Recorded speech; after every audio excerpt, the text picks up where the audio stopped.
260 pounds, Gene Lewis.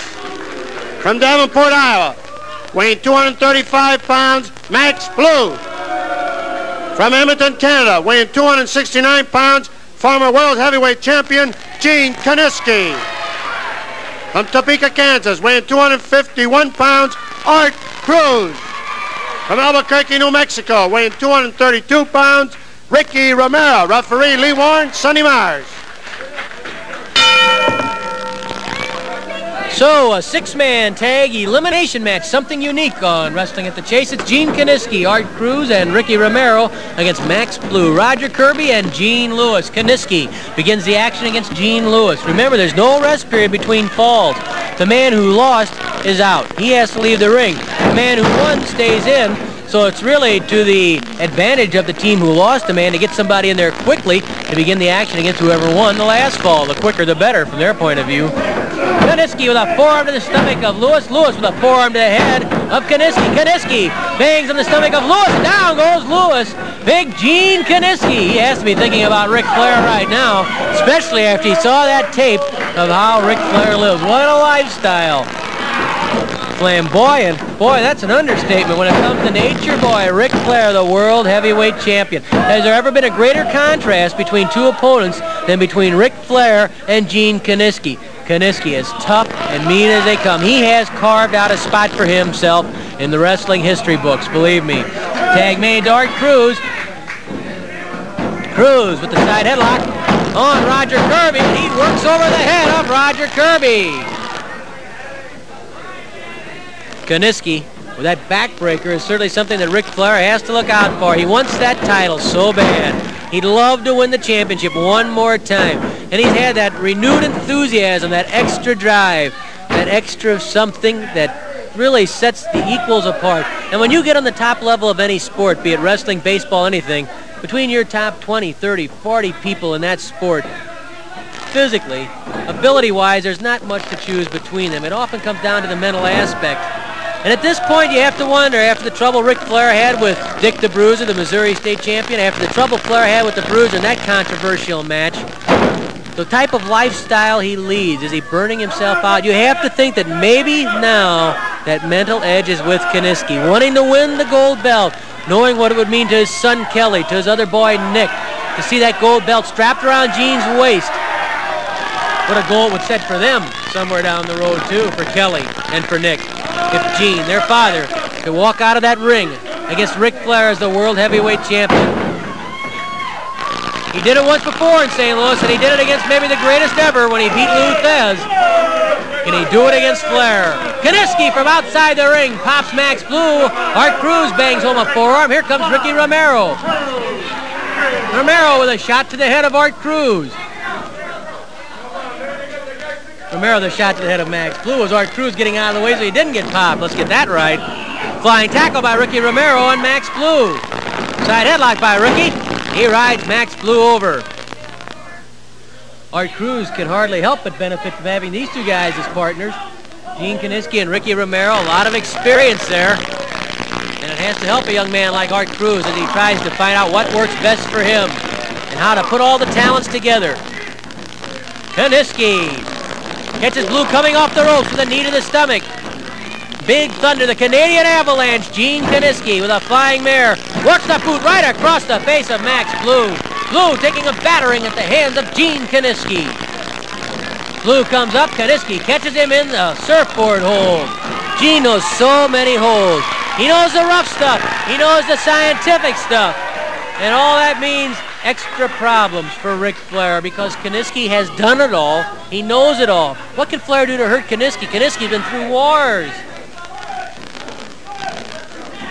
Lewis, Kirby, and Blue trying to hurt Kiniski right here. They know what Kiniski has coming up, and they know what a feather in their caps it would be if they could eliminate Kiniski from this tag match.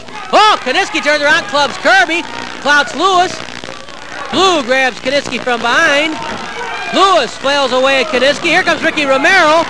He catches Max Blue from behind, and Romero and Art Cruz come to the aid of Big Thunder. Kiniski grabs Lewis and slams him into the turnbuckle. Lewis down on the apron. Blue walks into a knee lift. Cruz clobbers Max Blue, and Kiniski tags Ricky Romero.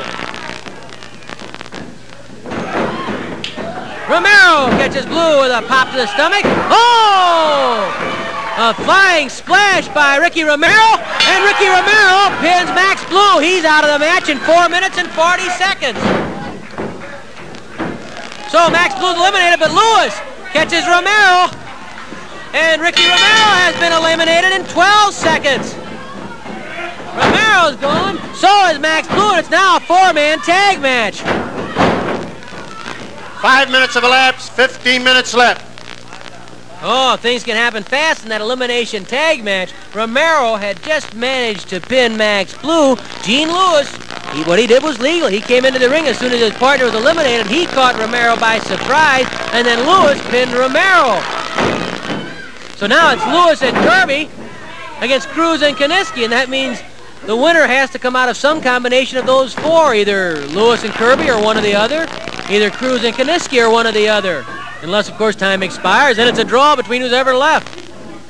You can see why this elimination tag match requires a clear mind and some quick thinking.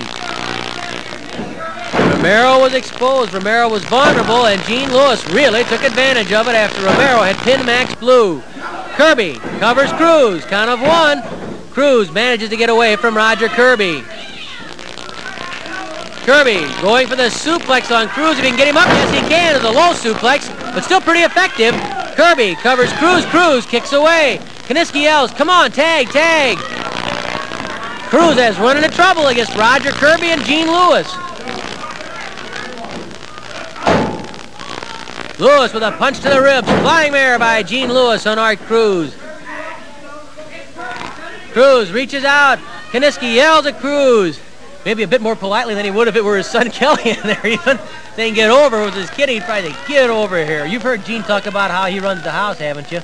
Democratic household. It's done Gene's way all the time.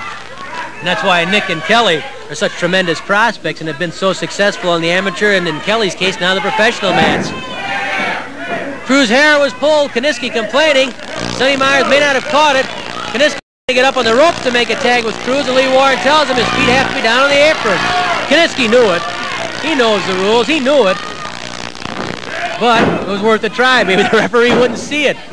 Kiniski says you don't abuse the rule book, you use the rule book. Gene has a bit of a philosopher in him. Kiniski kicks Lewis off of Cruz. Kiniski trying to help his young partner out. Deja vu, huh? Kiniski must be thinking this kid's just about the same age as Kelly. Kirby comes in with a kick to the stomach. Kirby pounds on Cruz. Cruz tries to fight his way out of trouble. Kirby knocked backwards. Kiniski grabs Kirby by the hair, and then he jerks the throat of Kirby right into the top rope. Doesn't pay to get too close to where Gene Kiniski is. Kirby throws off Cruz. Cruz pulled away from Kiniski to where Kirby can tag Lewis, and Art Cruz is taking a beating from Lewis and Kirby. Cruz trying to make that tag again, and he does! Here comes Big Thunder, and he's after Lewis. Kirby comes into the ring. Kiniski's right on top of him. Cruz grabs Lewis. Kirby thrown into the mayhem by Kiniski. All four men tangle up in the corner, and now Cruz and Kiniski begin banging their shoulders into the stomachs of Lewis and Kirby. Kiniski called the shots for Art Cruz, and then he and Cruz got in some rather bitter medicine for Lewis and Kirby. Kiniski steps across the face of Kirby. Was Kirby tagged into that ring? I honestly don't remember. I think Lewis is the legal man. It doesn't seem to matter to Kiniski. He's beating up anybody he gets close to. Ric Flair, you're going to be in there with a tornado. Learjet or not. Hostesses or not. Limousine or not. Kiniski covers Lewis. Kirby there to help pull Kiniski off, but I think Lewis had gotten away anyhow. Kiniski kicks Kirby. Figure you didn't belong in here anyway. Kiniski covers Kirby out of one, and I still don't think that Kirby's the legal man in there. But when Kiniski's around, things tend to be a bit wild and woolly. Down goes Kirby. Knee drop to the stomach by Big Thunder. Kiniski covers Kirby. Kirby gets away. Tough cookie, that Roger Kirby. Knee lift glances off the side of Kirby's head. Kirby throws an elbow that catches Kiniski. A kick to the stomach, a smash to the neck of Kiniski. Tag made to Gene Lewis by Roger Kirby. Lewis looking for an opening to get into that ring. Kirby hangs onto the arms of Kiniski for Lewis.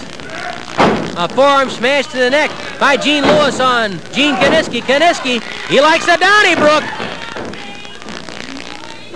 Kiniski pounds Lewis to the ropes.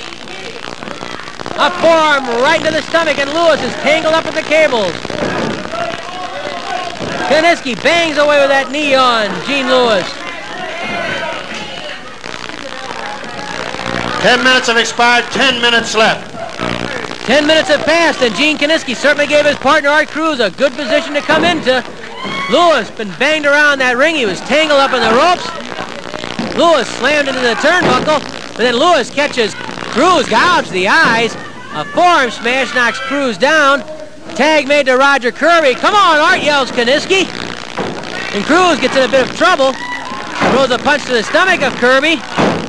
Kirby and Cruz battling it out. And finally, Kirby has to clamp on a front face lock to keep Cruz from pounding on the stomach. Oh, reverse neck breaker. He caught Cruz by surprise. The reverse neck breaker out of 1, 2, and 3.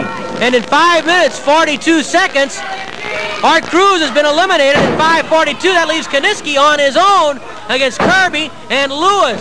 So it becomes now a handicap tag match, 1 against 2, after Cruz is eliminated by Kirby's reverse neck breaker. Kiniski finds himself with an empty corner. He has nobody to count on now but himself against Roger Kirby and Gene Lewis. Oh, Kiniski caught Kirby with a knee drop to the stomach.